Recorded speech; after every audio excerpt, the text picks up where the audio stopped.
السلام علیکم ورحمۃ اللہ وبرکاتہ۔ الحمدللہ والصلاة والسلام علی رسول اللہ۔ اشہد ان لا الہ الا اللہ وحدہ لا شریک لہ واشہد ان محمدا عبدہ ورسولہ نبینا محمد وعلی آلہ واصحابہ اجمعین آمین یا رب العالمین۔ سب سے پہلے آپ سب کو رسول اللہ صلی اللہ علیہ وسلم کی وصیت کے مطابق رمضان اسپیشل کورس کے سبق نمبر 7 میں خوش آمدید۔ میں ہوں آپ کے ساتھ محب الدین و شریعہ آن لائن کالج سے آپ کی بہن بریرہ عطا۔ اللہ تعالیٰ سے دعا ہے اللہ تعالیٰ ہم سب کو مل کر اس کلاس کا حق ادا کرنے کی توفیق عطا فرمائے، آمین۔ اور اللہ تعالیٰ کے فضل سے الحمدللہ آپ کی کوششوں سے اس کلاس کا حق ادا ہو بھی رہا ہے۔ اللہ تعالیٰ آپ سب پر اپنا خاص فضل فرمائے، آمین۔ آئیے ہم دیکھتے ہیں کہ آج کے سبق میں ہمارے لیے اللہ تعالیٰ کا ذکر کرنے کے حوالے سے کیا فضیلت ہے۔ دیکھیے اس حوالے سے آج میں نے آپ کے سامنے ایک حدیث رکھی ہے، آئیے اس کو پڑھتے ہیں تاکہ ہمیں پتہ چلے کہ ہم جو صبح شام کے اذکار یاد کر رہے ہیں واقعتاً اس کی ہمیں کتنی ضرورت ہے، کیا فضیلت ہے اس کی۔ عن عبد اللہ بن بصر رضی اللہ تعالی عنہ ان رجلا قال یا رسول اللہ صلی اللہ علیہ وسلم ان شرائع الاسلام قد كثرت علی فاخبرنی بشیء اتشبث به قال لا يزال لسانك رطبا من ذکر اللہ۔ کیا مطلب ہے اس کا؟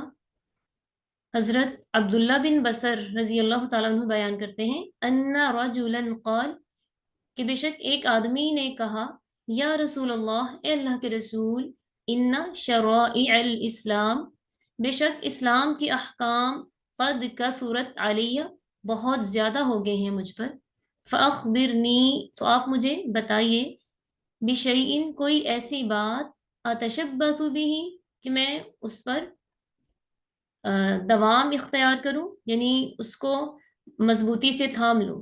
قال، آپ نے فرمایا، لا یزال لسانک رطبا، ہمیشہ اپنی زبان کو تر رکھو، من ذکر اللہ، اللہ کے ذکر سے۔ کیا مطلب؟ کہ ایک آدمی نے نبی علیہ السلام سے کہا کہ اللہ کے رسول، اسلام کے احکام اس قدر ہیں کہ مجھے سمجھ نہیں آتی میں کس کو چھوڑوں کس کو کروں، کیونکہ اتنے زیادہ ہے کہ میں ہر حکم پر عمل نہیں کر پا رہا، تو آپ مجھے کچھ ایسا عمل بتائیے کہ میں اس کو ہمیشہ ہی کروں اور وہ مجھ کو کفایت کر جائے۔ تو آپ نے کیا فرمایا کہ اپنی زبان کو ہر وقت اللہ کے ذکر سے تر رکھو۔ اور پیچھے کل ہم نے پڑھا تھا بالغدو والآصال، صبح اور شام ذکر کرو اللہ تعالیٰ کا۔ تو الحمدللہ اسی حوالے سے ہم نے اس کلاس کو کریٹ کیا، ان ساری احادیث اور اللہ تعالیٰ کی، اللہ کے احکام اور نبی صلی اللہ علیہ وسلم کے فرمان دیکھ کر ہی اس کلاس کو کریٹ کیا گیا، الحمدللہ۔